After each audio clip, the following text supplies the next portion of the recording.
Hello and welcome back. ഇന്ന് നമ്മളിവിടെ ഒരു ലവ് പോയത്തിനെ പറ്റിയിട്ടാണ് പഠിക്കാൻ പോകുന്നത്.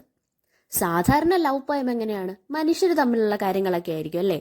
പക്ഷേ ഇവിടെ മനുഷ്യരെ പറ്റിയിട്ടല്ല പറയുന്നത്. It's about prime numbers.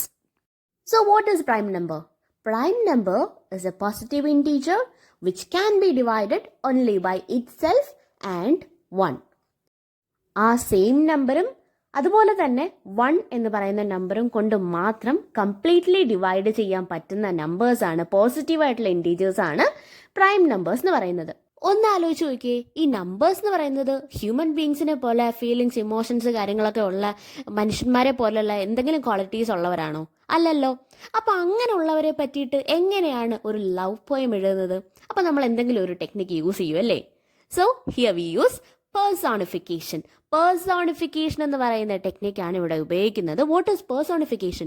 Human ബീങ്സിൻ്റെ ക്യാരക്ടറിസ്റ്റിക് ഫീച്ചേഴ്സ്, ഹ്യൂമൻ ബീങ്സിൻ്റെ ക്വാളിറ്റി, അത് ഹ്യൂമൻ ബീങ്സ് അല്ലാത്ത ഒബ്ജക്ട്സിനോ ഇതുപോലുള്ള നമ്പേഴ്സിനോ ഒക്കെ ഈ ഹ്യൂമൻ ബീങ്സിൻ്റെ ക്വാളിറ്റി ആഡ് ചെയ്ത് കൊടുക്കുന്ന ഒരു പ്രോസസ്സിനെയാണ് പറയുന്നത് പേഴ്സോണിഫിക്കേഷൻ എന്ന് പറയുന്നത്.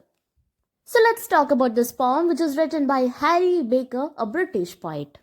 സ്ഥിരമായി നമ്മുടെ ചാനലിലെ വീഡിയോസ് കാണുന്നവർക്കറിയാം, നമ്മൾ പോയം ഇങ്ങനെ ഡിവൈഡ് ചെയ്തിട്ടാണ് നമ്മൾ അതിനെ പറ്റിയിട്ട് കൂടുതൽ ഡീറ്റെയിൽസ് സംസാരിക്കുന്നത്. സോ തുടങ്ങാം. 59 wakes up on the wrong side of the bed, realizes all his hair is on one side of his head, takes just under a minute to work out that it is because of the way that he slept. He finds some clothes and gets dressed. He can't help but look in the mirror and be subtly impressed how he looks rough around the edges and yet casually messed. And as he glances out the window, he sees the sight that he gets blessed with of 60 from across the street. Now 60 was beautiful. Prime number ആയിട്ടുള്ള 59നെ പറ്റിയിട്ടാണ് നമ്മളിപ്പോൾ സംസാരിക്കാൻ പോകുന്നത്. രാവിലെ ഉറക്കമെണീറ്റപ്പം തൊട്ട് he is kind of disturbed. എന്തായിരിക്കും ആ disturbance? First thing, he wakes up on the wrong side of the bed. Wrong side of the bed എന്ന് പറയുമ്പം നമ്മൾ കേരളത്തിലായാലും അങ്ങനെ പൊതുവേ ഒരു പറയലുണ്ട്. എന്ന് വെച്ചാൽ നിങ്ങളുടെ ഡേ അൺലക്കി ഡേ ആണ്, അല്ലെങ്കിൽ ഒട്ടും ഫ്രൂട്ട്ഫുൾ അല്ലാത്തൊരു ഡേ ആണ് നിങ്ങളുടേതെങ്കിൽ ആൾക്കാർ നിങ്ങളുടെ അടുത്ത് ചോദിക്കും, ഇന്നെന്താ സൈഡ് തിരിഞ്ഞാണോ എഴുന്നേറ്റ്, ഇടതുവശം തിരിഞ്ഞാണോ എഴുന്നേറ്റ്? അപ്പം അതൊരു സൂപ്പർസ്റ്റീഷ്യസ് ആയിട്ടുള്ള ബിലീഫാണ്. എന്ന് വെച്ചാൽ നിങ്ങൾ രാവിലെ പുറംതിരിഞ്ഞ് വേറെ ഏതോ സൈഡിൽ കൂടെ, തെറ്റായിട്ടുള്ള റോങ് ആയിട്ടുള്ള സൈഡിൽ കൂടെ എഴുന്നേറ്റ് കഴിഞ്ഞാൽ നിങ്ങളുടെ അന്നത്തെ ദിവസം മൊത്തം പോവും. അപ്പം ഈ 59 രാവിലെ എഴുന്നേറ്റിട്ട് ഭയങ്കര ഡിസ്റ്റർബ്ഡ് ആണ്, മുടിയെല്ലാം ഭയങ്കര മെസ്സി ആയിട്ടിരിക്കുന്നു, മൊത്തത്തിൽ പുള്ളിക്കാരനെ തന്നെ വലിയ പ്രിയമില്ല ആ സമയത്ത്. അങ്ങനെ കഷ്ടപ്പെട്ട് രാവിലെ എഴുന്നേറ്റിട്ട് മിററിൽ നോക്കിയപ്പോഴത്തേക്കും ഭയങ്കര മെസ്സിയാണ് എന്ന് മനസ്സിലായെങ്കിലും ഒരു ചെറിയ തോതിൽ ഒരു ഇംപ്രഷനും പുള്ളിക്കാരൻ്റെ മൈൻഡിൽ ക്രിയേറ്റ് ചെയ്തു. ഞാൻ കൊള്ളാം, കുഴപ്പമില്ല. എൻ്റെ സൈഡ്സൊക്കെ കുറച്ച് റഫ് ആണെങ്കിലും ആ 59 ആ സ്ട്രക്ചർ ഒന്ന് മൈൻഡിലേക്ക് കണ്ടേ. അപ്പം എൻ്റെ സൈഡ്സൊക്കെ കുറച്ച് റഫ് ആണെങ്കിലും അത് കുറച്ച് ഒത്തൻറ്റിക് ആയിട്ടുള്ളൊരു ഫിഗർ ആണ് എൻ്റേത്. ഞാൻ അതേപോലെ തന്നെയാണ് നിൽക്കുന്നത്, വേറെ പ്രശ്നങ്ങളൊന്നും ഇല്ല എന്നിങ്ങനെ മിററിൽ നോക്കിയിട്ട് ഇങ്ങനെ ഇഷ്ടപ്പെടുന്നെങ്കിലും അതിനകത്ത് എന്തൊക്കെയോ ഇംപെർഫെക്റ്റ് ആയിട്ടുള്ളത് ഉണ്ട് എന്നുള്ള ഒരു കാര്യം മൈൻഡിലുണ്ട്. അപ്പോഴാണ് ജനൽ വഴി ഓപ്പോസിറ്റ് അപ്പുറത്തെ സ്ട്രീറ്റിൻ്റെ ആ സൈഡിൽ നിൽക്കുന്ന 60യെ 59 കണ്ടത്. അപ്പോൾ 59ന് 60യോട് ഒരു ക്രഷ് ഉണ്ട്. ആ ക്രഷിനെ പറ്റിയിട്ടും ആ പ്രണയത്തെ പറ്റിയിട്ടും ഒക്കെയാണ് നമ്മൾ ഇനി അങ്ങോട്ട് പറയാൻ പോകുന്നത്. നിങ്ങൾക്ക് ഇപ്പം മനസ്സിലായോ? 59നും 60യും തമ്മിലുള്ള കാര്യമാണ് പറഞ്ഞു തുടങ്ങുന്നത്. ഇവർക്ക് രണ്ടുപേർക്കും ഹ്യൂമൻ ബീങ്സിൻ്റെ കുറേ ക്വാളിറ്റീസ് കൊടുക്കുന്നുണ്ട്. രാവിലെ എഴുന്നേൽക്കുമ്പോൾ മിറർ നോക്കുന്നു, തന്നെ പറ്റിയുള്ള കുറച്ച് അനാലിസിസ് കാര്യങ്ങൾ, ഇമോഷനായിട്ടുള്ള പ്രേമം, ഈ കാര്യങ്ങളെ പറ്റിയിട്ടൊക്കെയാണ് ഇവിടെ സംസാരിക്കുന്നത്.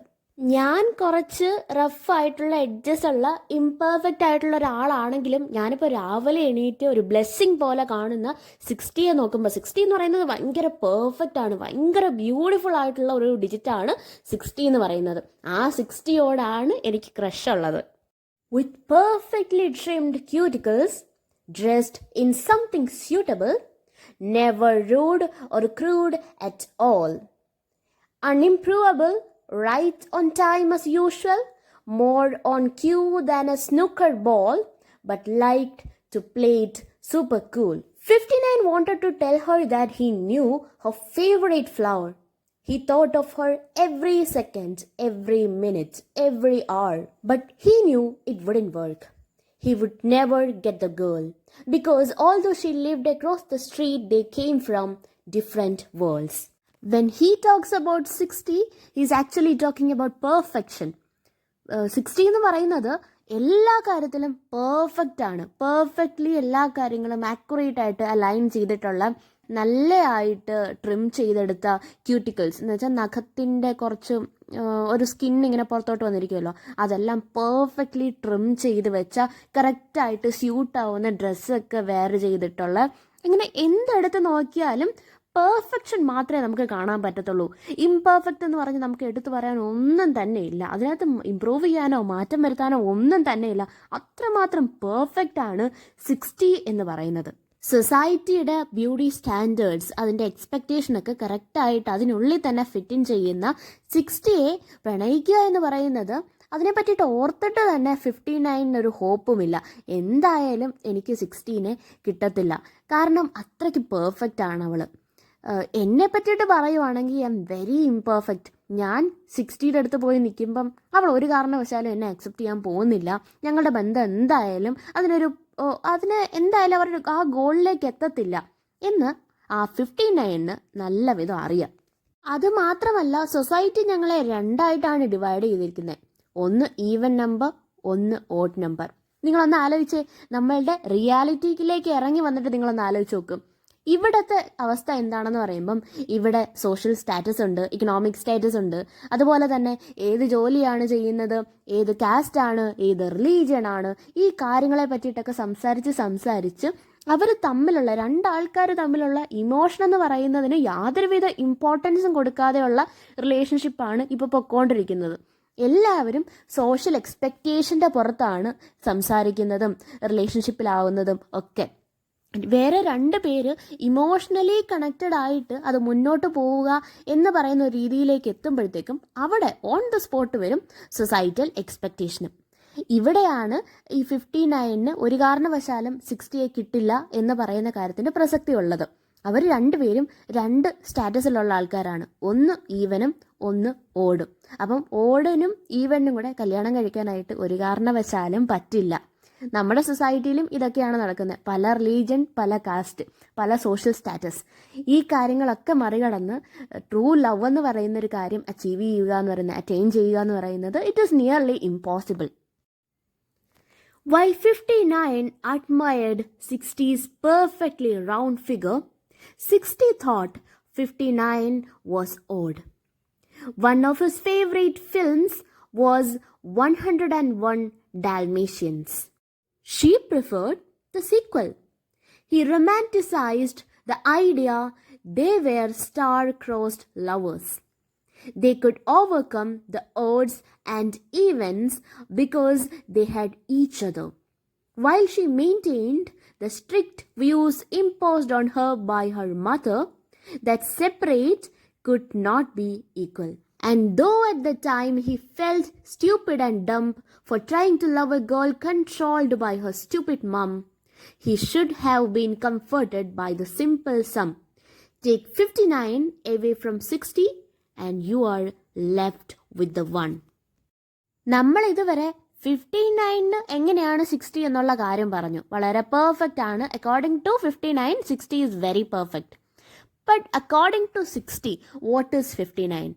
59 according to 60 is imperfect and also odd. ഒന്നാമത്തെ കാര്യം, ന്യൂമറിക്കലി പറയുമ്പോൾ 59 എന്ന് പറയുന്ന ഒരു ഓഡ് നമ്പറാണ്. 60 is even number. ഓഡ് എന്ന് പറയുന്ന വാക്കിന് മറ്റൊരു മീനിങ്ങും കൂടെ ഉണ്ട്. കൂട്ടത്തിൽ പെടാത്തത്, മാറ്റി നിർത്തപ്പെടേണ്ടത് എന്നൊക്കെ, വിയേർഡ് ആയിട്ടുള്ളത് എന്നൊക്കെ പറയാം. And thus according to 60, 59 is very odd, both numerically as well as metaphorically. മറ്റൊരു കാര്യം പറയുന്നത് എന്താണെന്ന് വെച്ചാൽ, 59ന്റെ ഫേവറേറ്റ് മൂവി എന്ന് പറയുന്നത് 101 Dalmatians ആണ്. But if you are asking the very same question to 60, she is going to answer that I love the sequel. അതിൻ്റെ equal ആണ്, സെക്കൻഡ് പാർട്ടാണ് എനിക്കിഷ്ടം. സെക്കൻഡ് പാർട്ട് എന്ന് പറയുമ്പം എന്തുവായാലും ഈവൻ നമ്പർ വരും. അപ്പം ഓഡായിട്ടുള്ള 101 താല്പര്യമില്ല, അതിൻ്റെ സീക്വലിനോടാണ് എനിക്ക് താല്പര്യം എന്ന് പറയുമ്പം എന്തുകൊണ്ടും 59ഉം 60യും ഒരുമിക്കാൻ പോകുന്നതേയില്ല എന്നുള്ളത് ക്ലിയർ ആണ് ഇവിടെ. ഇത്രയും കാര്യങ്ങളിൽ വരുന്ന ഡിഫറൻസസിനെ പറ്റിയിട്ട് പറയുമ്പോൾ തന്നെ നമുക്ക് മനസ്സിലാവും അവർ തമ്മിൽ ഒരു കോമ്പാറ്റബിലിറ്റി ഇല്ല. ഒരു ലോങ് ടേം റിലേഷൻഷിപ്പിൻ്റെ കേസ് എടുക്കുമ്പം കോമ്പാറ്റബിലിറ്റി ഇല്ല എന്നുണ്ടെങ്കിൽ അത് നേരെ പോകത്തില്ല എന്നുള്ളത് വളരെ ക്ലിയർ ആണ്. അപ്പം ഓരോ ഇൻസ്റ്റൻസ് എടുക്കുമ്പോഴും ഇവർ രണ്ടുപേരും രണ്ട് ഡിഫറെൻ്റ് ആയിട്ടുള്ള പേഴ്സ്പെക്റ്റീവ്സിൽ നിന്നുകൊണ്ടാണ് ചിന്തിക്കുന്നത്. ഓപ്പോസിറ്റ് ഡയറക്ഷനിൽ ചിന്തിക്കുന്ന രണ്ട് പേരാണ് 59ഉം 60യും. He romanticizes the idea of being star-crossed lovers who are actually in love, deeply, madly, ഭയങ്കരമായിട്ട് ലവ് റിലേഷൻഷിപ്പിലുള്ള ഭയങ്കര കണക്ഷനുള്ള ആൾക്കാർ, പക്ഷേ ഡ്യൂ ടു സം റീസൺസ് അവർക്ക് ഒരുമിച്ച് ചേരാനായിട്ട് പറ്റുന്നില്ല. അങ്ങനൊരു റൊമാൻറ്റിസൈസ്ഡ് ഐഡിയ അയാളുടെ മൈൻഡിലുണ്ടായിരുന്നു, 59ൻ്റെ മൈൻഡിലുണ്ടായിരുന്നു. പക്ഷേ ഒരു കാരണവശാലും കൂടി ചേരാൻ പറ്റാത്ത രണ്ട് വ്യക്തികളായിരുന്നു 59ഉം 60 എന്ന് പറയുന്നത്. അയാളുടെ മൈൻഡിലേക്ക് അധികം അങ്ങോട്ട് കയറുന്നില്ല. ഇപ്പോഴും അയാൾ വിചാരിച്ചിരിക്കുന്ന പെർഫെക്റ്റ് ആണ്, ഞങ്ങൾ രണ്ടും നല്ലതാണ്, പക്ഷേ ചില റീസൺസ് കാരണം ഞങ്ങൾക്ക് ഒരുമിക്കാനായിട്ട് പറ്റുന്നില്ല എന്നുള്ളതാണ് മെയിൻ കാര്യം. എന്താണെന്ന് വെച്ചാൽ 60ക്ക് കുറച്ച് റൂൾസ് ആൻഡ് റെഗുലേഷൻസ് വെച്ച് കൊടുത്തിട്ടുണ്ട്. സൊസൈറ്റിയിൽ എക്സ്പെക്റ്റേഷൻസ് ഒക്കെ അനുസരിച്ച് വളരുന്ന ഒരു കുട്ടിയാണ് 60 എന്ന് പറയുന്നത്. മെയിനായിട്ട് 60യെ കൺട്രോൾ ചെയ്യുന്നത് അവളുടെ അമ്മയായിരുന്നു. അവളുടെ അമ്മ പറയുന്ന റൂൾസ് റെഗുലേഷൻസിനൊക്കെ അനുസരിച്ചാണ് 60 ജീവിച്ചു പോരുന്നത്. അതുകൊണ്ട് തന്നെ അമ്മ എന്തു പറയുന്നു അതിനപ്പുറത്തേക്ക് അവളിൽ നിന്ന് യാതൊരുവിധ കാര്യങ്ങളും പ്രതീക്ഷിക്കരുത്. 59 ഇങ്ങനെ ഇരുന്ന് ആലോചിച്ചു കൊണ്ടിരിക്കുമ്പം 59ൻ്റെ മനസ്സിൽ വരും, ഞാൻ എന്തൊരു മണ്ടനാണ്, ഞാൻ എന്തിനാണ് ഇങ്ങനൊരു കാര്യം ചെയ്തത്. ഒരു കാരണവശാലും മദർ കൺട്രോൾ ചെയ്യുന്ന 60 പോലൊരു പെൺകുട്ടീനെ ഞാൻ ഇഷ്ടപ്പെടാൻ പാടില്ലായിരുന്നു. അത് എൻ്റെ ഒരു മണ്ടത്തരമായിപ്പോയി. ഞാൻ അങ്ങനെ വെറുതെ അങ്ങനത്തെ ഒരു തീരുമാനം എടുക്കാൻ പാടില്ലായിരുന്നു. അതുകൊണ്ടാണ് എൻ്റെ ഉള്ളിൽ വന്ന ലവ് എന്ന് പറയുന്ന കാര്യം ഞാൻ എക്സ്പ്രസ് ചെയ്യാൻ പറ്റാണ്ടായി പോയതും അതുപോലെ തന്നെ ഈവൻ ഇഫ് ഞാൻ എക്സ്പ്രസ് ചെയ്തിരുന്നെങ്കിൽ പോലും അത് മുന്നോട്ട് പോവാണ്ടാവുന്നതും അത് കാരണമാണ്. അപ്പം ഞാൻ തന്നെയാണ് തെറ്റ് ചെയ്തത്. മദറിൻ്റെ കൺട്രോളിൽ നിൽക്കുന്ന ഒരു പെൺകുട്ടിയെ ഞാൻ ഇഷ്ടപ്പെടാനായിട്ട് പാടേയില്ലായിരുന്നു. ഇനിയിപ്പോൾ ഇമോഷണലി കാര്യങ്ങളെ പറ്റിയിട്ട് ആലോചിച്ചിട്ട് ഒരു കാര്യവുമില്ല. അതുകൊണ്ട് തന്നെ ലോജിക്കലി ഇതിനെ ഒന്ന് അനലൈസ് ചെയ്യാം. 60 എന്ന് പറയുന്ന പെൺകുട്ടിയിൽ നിന്നും 59 ആയിട്ടുള്ള എന്നെ എടുത്തു മാറ്റിയാൽ 1 എന്ന് പറയുന്ന നമ്പറാണ് അവിടെ റിമൈനിങ് ആയിട്ട് വരുന്നത്. ആ 1നെ തേടിയാണ് ഞാൻ പോവേണ്ടത് എന്ന് മനസ്സിലാവുന്നു.